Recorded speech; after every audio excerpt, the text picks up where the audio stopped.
Yeah, this is what I mean about the ridiculous morale of the when they're in settlements. You can see, like, look here, Farlarcom citizenry, 22 men left, and they're only steady, but encouraged by fortifications. Now, if they were outside the fort, they would just rout.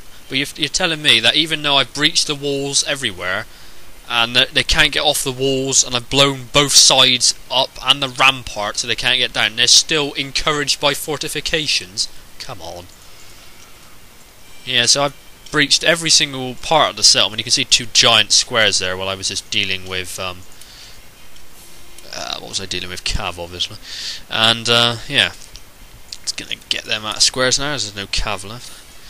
So, yeah, I just got to deal with this one Prussian line that's left. I'm going to take this building, so I got a defense bonus. I'm going to put that unit there. I'm going to put that unit in there so I can take the town. Put that unit around the back, and I'm going to put that there. Now I don't know what it's doing. Is it meleeing me? No, I think I've meleeed it then by accident. Silly me. Don't melee a Prussian line. Right, so yeah, that's basically it. Just want to show you the basics of a siege assault. Breach the wall wherever you can. That breach there was done by the AI breaching its own walls with its cannons. Brilliant, eh? Yeah, so there we go. I took some pretty heavy losses for that tiny little army, 164, but that's the fact. They fight to the death doesn't exactly help matters. Even a small force can hold that sort of defence position for quite a long time if it needs to. But the fact that they don't rout means that, yeah, you know, you've got to keep fighting them and fighting them and fighting them, and a lot of those Prussian regiments had 4 experience chevrons, so I was taking quite a few losses there. Anyway, job's done, I've taken the settlement, whoop-de-doo-dah. So that's taken I can never pronounce that, Wow. Yeah, there must be a way of saying that, I don't know how you say it. Okay, so, what am I going to do now? Repair the government building, done that. Get these guys back to full strength, done that. There's a bloke needs assassinating there, get the assassin on it. Yeah. I can't attack that just yet because I don't have enough movement points to take the next settlement, so I've got to wait a turn again, take that and then move on. And then job done. So that Russian army's been booted out because it's not at war with me and I haven't given it the necessary rights to march around on my land, so it's been ejected. I think I need to, I'm going to send my cav and my general back to Iasi because I've got, I was having a bit of civil unrest there and I didn't really want another revolt, so I've just increased the garrison size temporarily. Send that up there. So there we go, that's it, job done for now. And we're back. Right, so what I'm going to try and do here is a lightning strike, okay? I'm going to, proper old blitzkrieg tactics this will be. So I'm going to take Königsberg, then I'm going to take Gdansk, and then, now this is going to be somewhat risky, I've then got to move the whole army to Warsaw and be in range so I can then defend the city, if you know what I mean. I got to be in range, so when the Poles attack, I can either intercept them or stop them, because my militia force will not be able to hold out against the Poles. So I don't know. Maybe the plan should be take Königsberg, then move back and defend against the Polish horde. I don't know. I'll have to see later on. Over here, Westphalia has redeclared war on me. Very annoying. So that's going to change my plan somewhat. I'm moving my militia army and my general from Berlin. I recruited 2 line there to form a temporary defence. Should be enough when the militia arrive, as well as the line in the city. Should be enough to hold. Okay, so here I'm going to wait, wait another turn or 2, and then I'm going to move out and take Minsk. The Swedes took Vilnius in the last turn, but then immediately lost it to the Poles. So the Swedes took it from the Prussians, then the Poles took it from the Swedes, all in one turn. So a lot of activity happened there. So that might have weakened Vilnius, so it could be opportunity to take that later on. So what I'm going to try and do is either take Königsberg and Gdansk, then sue for peace with Prussia, or take Königsberg and then intercept the Polish army here. Oh, I don't know. Oh, hang on. Let's save this. Could I move this army to intercept? No, they'd just go round it, wouldn't they? Yeah, my cannons and infantry could intercept. I suppose I'd have to do that if I wanted to stop them. Oh well, we'll see what happens.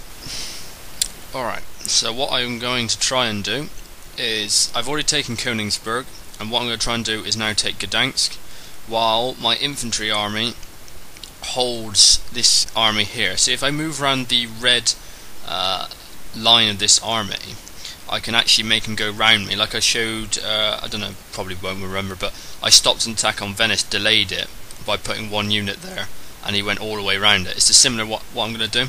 So you can see the red marker, that means if I move into that area, he's going to ambush me. So what I'm going to do is I'm going to move my army around the outside, put it about there, I think, where the arrow is pointing. I'm not going to do it just yet, but I'm going to put that there, and then hopefully he will have to take a longer path round to get to Warsaw, hence delaying him long enough for me to get my other army into position to defend it.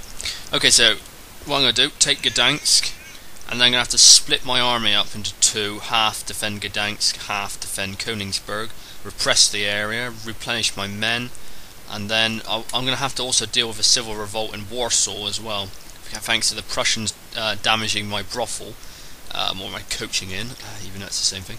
I'm going to have a civil revolt, which is very annoying, because I could have done without that at this present time. I'm a bit stretched.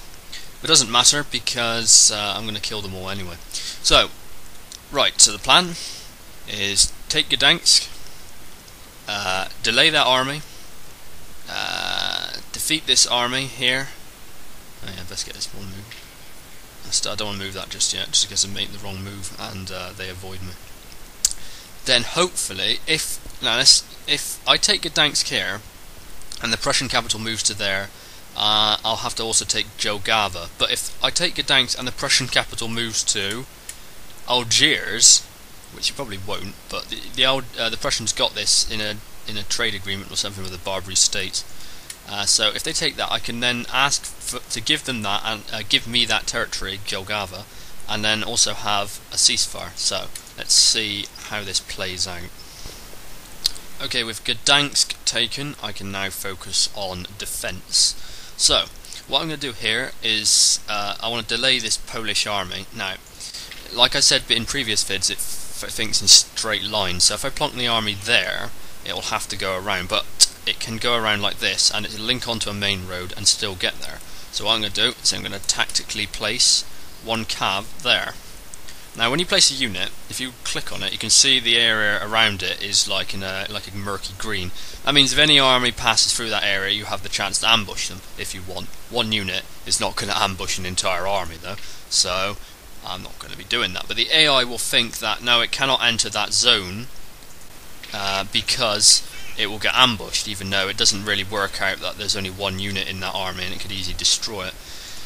So instead of, you can see how my two blobs are linked together, it will then go right the way around, and hopefully, because it has to go for a wood, it probably won't be able to reach Warsaw in the same turn, so that'll be good for me.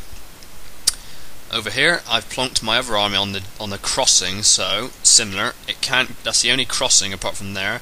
To get to there, I have to go for a wood, which will slow down movement speed, and hopefully it won't be able to reach Munich. But even if it does, my army's close enough to be a reinforcement army. I'll just put on the other side, that's closer now.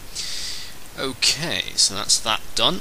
Everything's tactically placed for the AI movement. Now let's get a ceasefire with the Russians. Oh, there's a trade agreement there. Get a trade agreement with the Russians. I forgot to do that. I got a land border with them, so best to do that. Improve diplomatic relations slowly as well, because it's starting to get a bit unfriendly towards me, because I've been attacking their ally of the Poles. Okay, so let's get Prussia out of the equation. Request peace and request trade agreement. So I usually request a trade agreement just to sweeten the deal, but they probably would have wanted a ceasefire even if I hadn't had a trade agreement in there as well, simply because they were getting their asses handed to them and they lost every single territory, all their starting territories. So there, Prussia is basically destroyed. It's I didn't just click something, no I didn't. Yeah, all it's destroyed. All its armies are at Jelgava, and they have a small force at Algiers.